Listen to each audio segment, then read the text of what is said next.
ደስተኛ ህዝብና ደስታን የሚሰጥ ሀገር የሚገነባው በመንግስታት ጉብዝና አይደለም። የሰለጠነ ህዝብና ሰላም ያለው ሀገር የሚሰራው በገዢዎች ጥበብና በሹማምንት ብልሃት አይደለም። ሀገር የምትሰራው በህፃናት አእምሮ፣ በመምህራን ጥበብና በወላጆች ብልሃት ነው። የዛሬቱን ኢትዮጵያ ተመልከቷት። የማትቀጣቸው ደፋሪ ልጆቿና የማታርማቸው አጥፊ ልጆቿ ከኛው መሃል የወጡ በጥበብና ብልሃት ያላደጉ የትላንት ንጹህ ህፃናት ናቸው። የቤት ጥንካሬ በመሰረቱ እንደሚለካ እንዲሁ የሰውን ባህሪ የሚመዘነው ልጅነቱ በሰጠው ነው። ፈታሌሊ ዛሬ አንድን አስተማሪ ህይወት በስፋት ልትዘክር ወዳለች። ይህ መሰናዶ በህይወቱ ተፈትኖ ላለፈ የእሱን ስህተት ወጣቶች ሲደግሙት ላለማየት ለማለ ለአንድ ምስጉን አስተማሪ የተሰጠ የቁም ተዝካር ነው። ተዝካር አንድን የሞተ ሰው ለማስታወስና አንረሳህም ለማለት የሚዘጋጅ ፕሮግራም ነው። ታዲያ በአንዳንድ የሀገራችን አካባቢዎች ሰዎች ከመሞታቸው በፊት የቁም ተዝካር ያወጣሉ። ትላልቆችን በቁም እያሉ ያከብራሉ። እኛም ዛሬ የምናደርገው ይህንኑ ነው። ከዚህ ቀደም ታሪኩንና የገጠመውን ፈተና በሰንበት ዜናችን ላይ ነግረናችሁ ነበር። ዛሬ ከልጅነት እስከ እውቀት አስደማሚና አስተማሪ ህይወቱን በሰፊው እንተርከዋለን።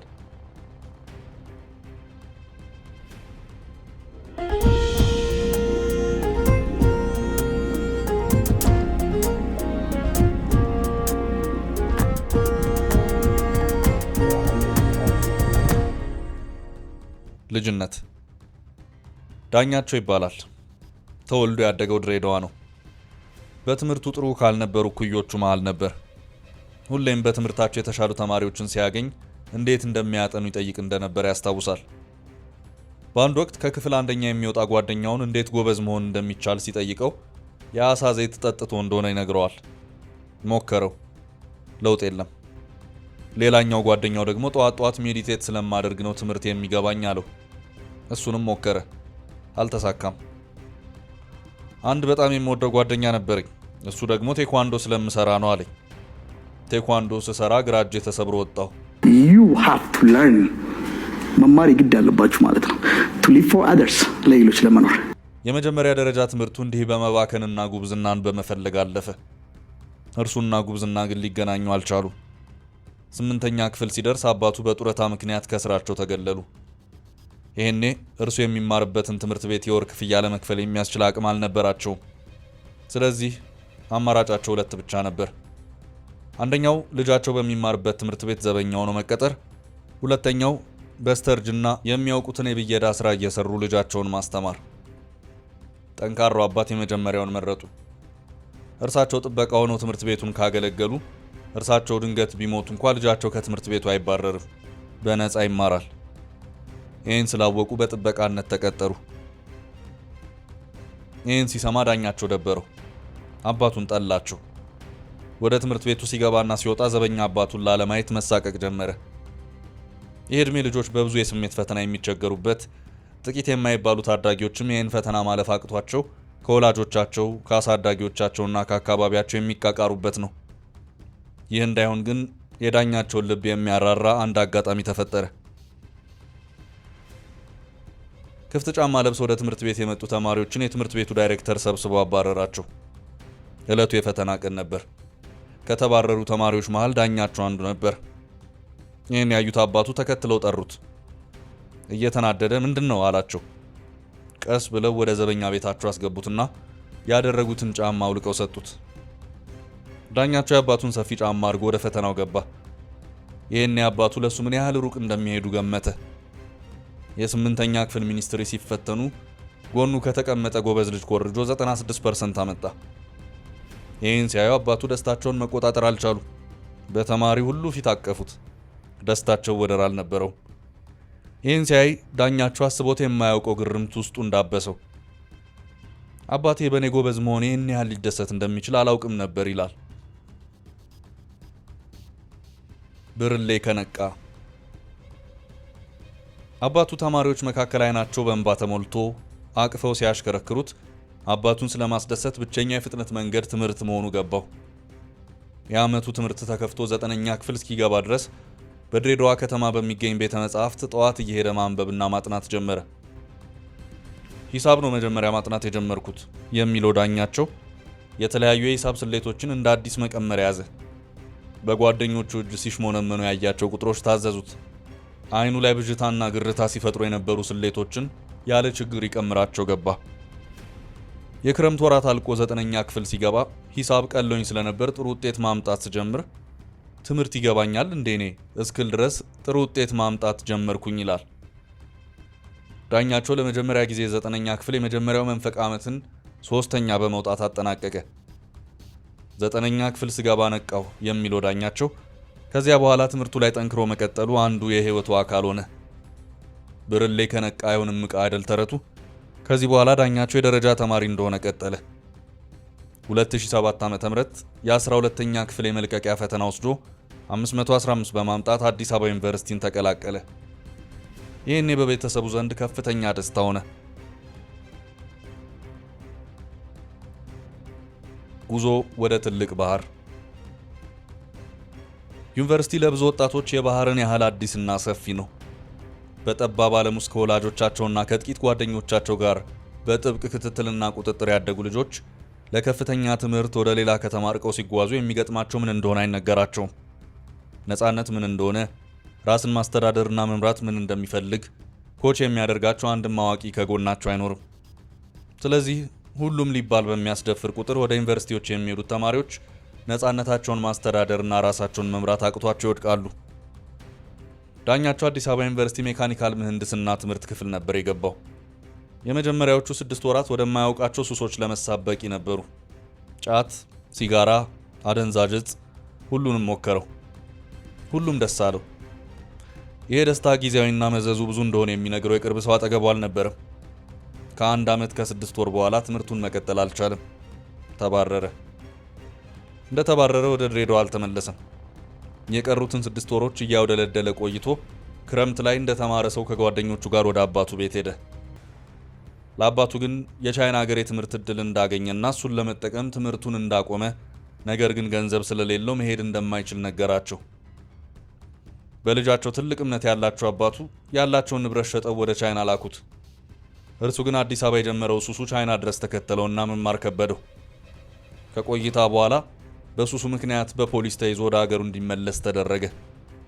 ለአባቱ የነገራቸው ግን ገንዘብ እንዳይቸግረው መስራት በማይቻልበት የተማሪ ቪዛ ሲሰራ ተይዞ መባረሩን ነው።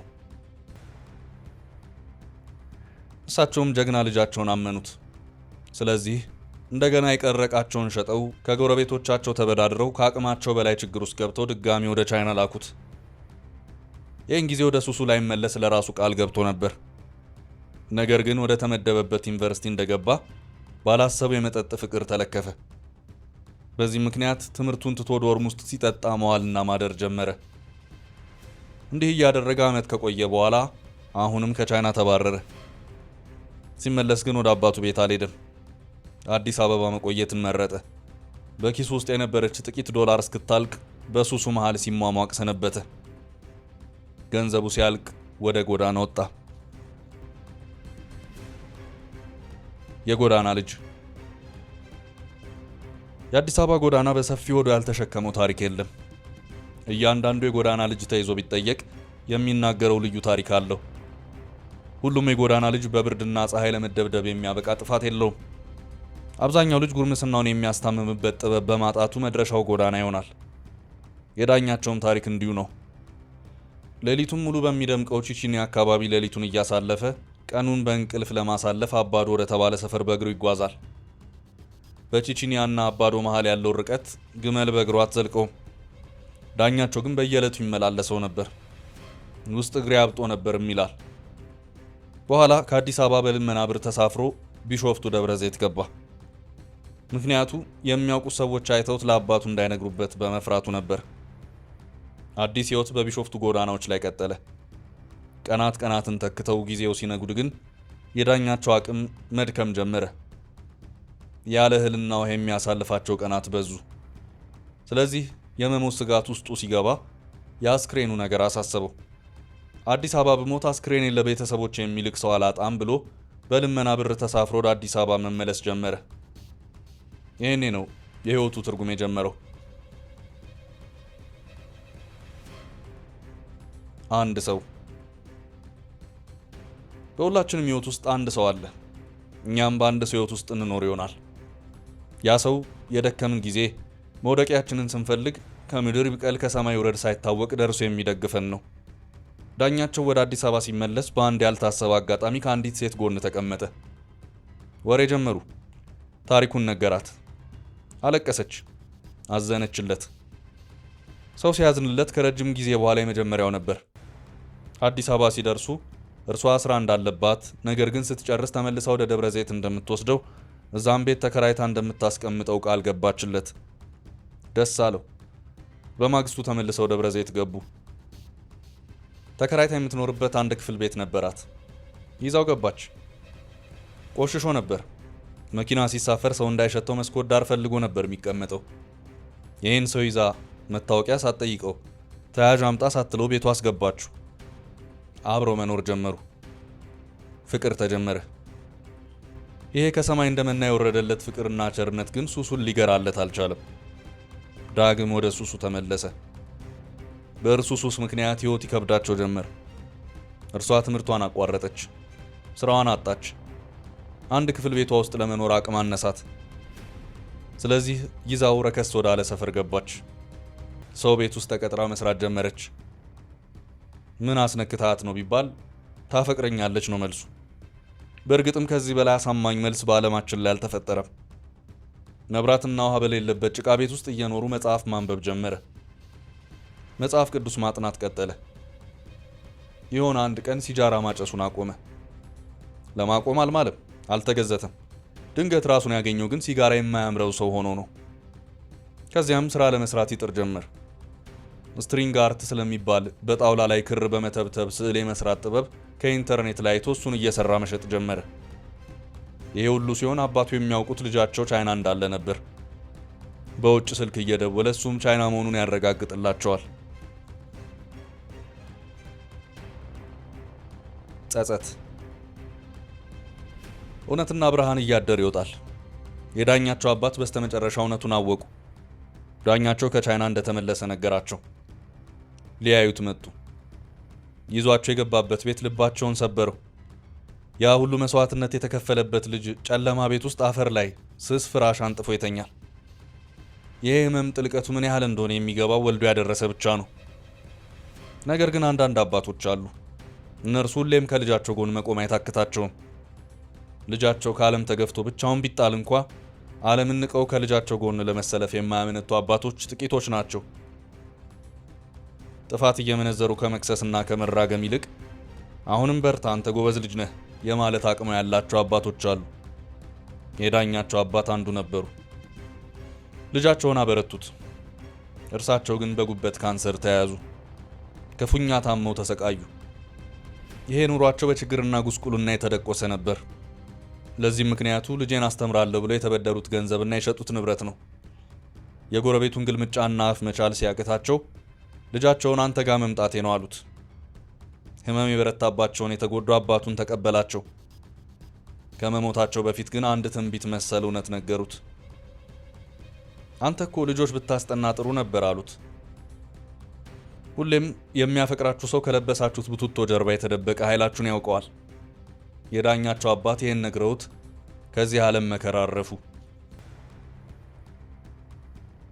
ዛሬ ሰው ሁሉ እውነቱ የሚገለጥበት፣ ሁሉ በጊዜው ውብ ይሆናል የሚልበት ቀን አለው። ዳኛቸው በነፃ ማስጠናት ጀመረ። ያስጠናቸው ልጆች የሚማሩበት ትምህርት ቤት የፊዚክስ አስተማሪ ድንገት ቀረ። ይህኔ ተማሪዎቹ እንዲህ አይነት ጎበዝ አስተማሪ እኮ አለ ብለው ለትምህርት ቤቱ ዳይሬክተር ነገሩት። ተጠርቶ ሲጠየቅ ዲግሪ አልነበረው፣ ስለዚህ መቀጠር አይችልም። ነገር ግን ክፍሉ ባዶ ከሚሆን አስተማሪ እስኪገኝ ጠብቃቸው አሉት። እርሱ ግን ተማሪዎቹን ከመጠበቅ ይልቅ ፊዚክስ ምን እንደሆነ ከመሰረቱ ነገራቸው። ተማሪዎች ደነገጡ። ለወትሮ ፊዚክስ አሰልችና የሚፈራ ትምህርት ነበር። በእሱ የተማሩ ሁሉም ተማሪዎች ግን በፊዚክስ ጥሩ ውጤት አመጡ። ትምህርት ቤቱ ቀጠረው፣ ደሞዙን በእጥፍ ጨመረለት። እሱ ግን ተቀጣሪ መሆን እቅድ አልነበረውም። የራሱን ማስጠኛ ከፈተ። በመጀመሪያ ዙር ያስጠናቸው 45 ተማሪዎች ሁሉም ዩኒቨርሲቲ ገቡ። በሁለተኛ ዙር ከተመዘገቡ እጅግ ብዙ ተማሪዎች መሃል ፈትኖ አቅም የፈቀደለትን ተማሪ ብቻ ማስጠናት ጀመረ። እቅዱ ስኬታማ ሆኗል። የእሱና የዛች አንዲት ጠንካራ ሴት ሚስቱ ህይወት ተቀይረዋል። ነገር ግን ተማሪዎችን በማስጠናት ስራው ላይ እንዳለ ተቋሙ ተዘጋበት። እንዳያስተምርም እገዳ ተደረገበት። እርሱም ደብረ ዘይትን ጥሎ ወደ አዲስ አበባ መጣ። ያ ሁሉ ህልም፣ ያ ሁሉ የተማሪዎች ደስታና ፍላጎት በተወሰኑ ሰዎች ትዕዛዝ ባጭር ተቀጨ። አሁን ያለው አዲስ አበባ ነው። አዲስ አበባ በሚገኙ ትምህርት ቤቶች በበጎ ፍቃድ ተማሪዎችን ለመደገፍ እየተንቀሳቀሰ መሆኑን ይናገራል። ሞቴን አስተምሬ ስወጣ ቢያደርገው ደስ ይለኛል ይላል። አባቱ ሳያይ ያለፈውን ደስታ በሌሎች አባቶች አይን ውስጥ ማየት ጀምሮ ነበር። የሚመለከታቸው አካላት ይህ አቅሙንና ፍላጎቱን ተረድተው ቢያግዙት በመውደቅ አዝማሚያ ላይ ላለው ትምህርታችን ምርኩዝ ከሚሆኑ ጥቂት ሰዎች መሃል አንዱ እንደሚሆን አያጠራጥርም። ውድ የፈታ ዴሊ ቤተኞች፣ በሕይወት ሳለን ኳታኝ እግራችን የማያደርሰን ቦታ የለም። አንዴ በከፍታ ስንጓዝ፣ ሌላ ጊዜ ደግሞ ቁልቁል ስንፈጠፈጥ ራሳችንን እናገኘው ይሆናል። በመውደቅና መነሳት መሃል ራስን አምኖ በጽናት ነገን መናፈቅ መጨረሻን ያሳምራል። መልካም ሕይወት ተመኘን።